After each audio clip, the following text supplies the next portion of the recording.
এটা ইন্ডিয়ার প্রধানমন্ত্রীর কাছে আশা করি নাই। আপনারা দেখেন, আমরা 18 কোটি বাঙালি বাংলাদেশে বসবাস করতেছি। তার 18 কোটি বাংলার মধ্যে হিন্দু মুসলিম সবাই ভাই ভাই হিসেবে আমরা চলতেছি।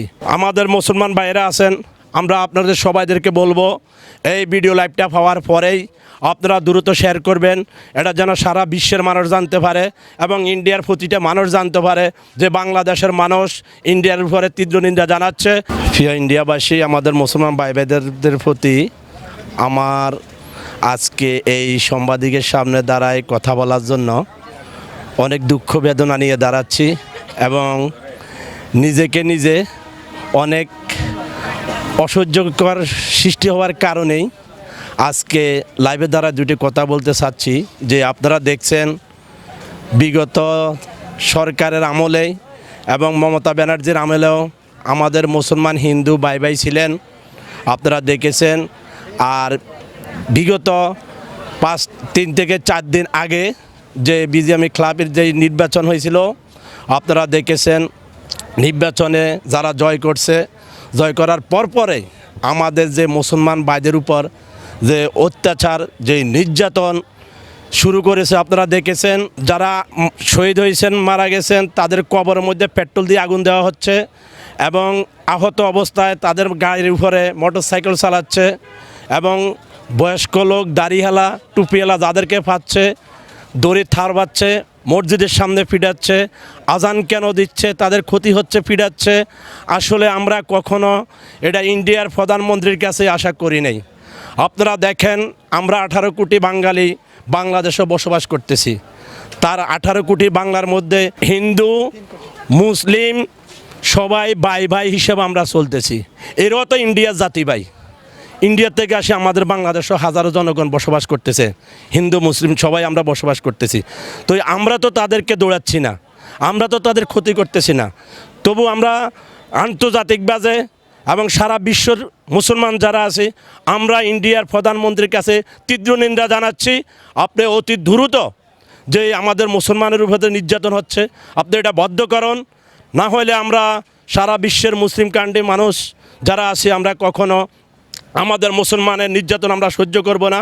এবং আমরা বাংলাদেশের যে মুসলিম কান্ট্রি, আমরা জানেন 90% মুসলমান, আমরা কিন্তু এটার প্রতিবাদ জানাচ্ছি এবং তীব্র নিন্দা জানাচ্ছি এবং অতি দ্রুত আপনি এটার আলোচনা সাবেক বসে বা চূড়ান্ত করে মুসলমানের উপর নির্যাতন বন্ধ করুন। এবং আমরা যারা মুসলমান আছি, আমাদের গায়ে লাগতেছে, আমাদের ভাইদেরকে আমরা যেভাবে অত্যাচার করতেছেন। এবং আমি আরেকটা জিনিস আশাবাদী করব যে আমাদের বাংলাদেশের বর্তমানে যে গণতান্ত্রিক নির্বাচনে জনগণের ভোটে আমাদের প্রধানমন্ত্রী হয়েছেন জনাব তারেক রহমানের কাছে আমরা একটা আশা করব যে আপনি অতি দ্রুত হয়তো আপনি যতটুকু পদক্ষেপ নেওয়া দরকার বা যতটুকু আলোচনার দরকার, আপনার ইন্ডিয়ার মোদির সাথে একটু পশ্চিমা দেশটা নিয়ে আপনি একটু ভাববেন যেন আমাদের মুসলমানের উপর কোনো নির্যাতন না হয়। আমাদের পার্শ্ববর্তী দেশ হিসাবে আপনার কাছে এটা আশাবাদী। আমাদের বাংলাদেশের যেই আমাদের মুসলমান ভাইয়েরা আছেন, আমরা আপনাদের সবাইদেরকে বলবো এই ভিডিও লাইভটা পাওয়ার পরেই আপনারা দ্রুত শেয়ার করবেন, এটা যেন সারা বিশ্বের মানুষ জানতে পারে এবং ইন্ডিয়ার প্রতিটা মানুষ জানতে পারে যে বাংলাদেশের মানুষ ইন্ডিয়ার উপরে তীব্র নিন্দা জানাচ্ছে এবং যে পশ্চিমা সবচেয়ে বেশি তীব্র নিন্দা আমরা জানাচ্ছি। অতি দ্রুত যেন এটার পদক্ষেপ নেওয়া হয়, আমাদের বাংলাদেশের মানুষ এটার পাশে থাকবে ইনশাআল্লাহ।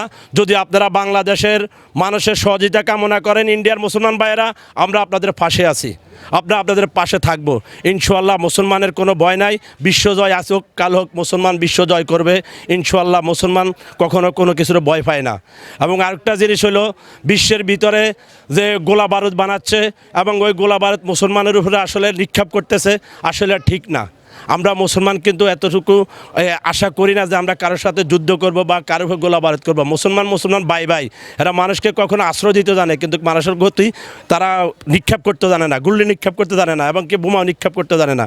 তো আমি এটাই আশা করব যে ইন্ডিয়ার প্রতিবেশী দেশ হিসাবে আমরা এটা তীব্র নিন্দা জানাচ্ছি এবং অতি দ্রুত যেন এটাকে আমরা সামনের দিকে যেন এরকম ধরনের কোনো কর্মকাণ্ড না গড়ে শেষ হয়ে এবং এটার নিষ্পত্তি ঘোষণা করা হয় এবং সাধারণ জনগণ যেন একে অপরের ভাই হিসাবে চলতে পারে ইন্ডিয়ার মধ্যে। এই জিনিসটা আমরা আশা করি। এখানে আমার বক্তব্য শেষ করছি। আসসালামু আলাইকুম রহমতুল্লাহ বারাকাতুহু।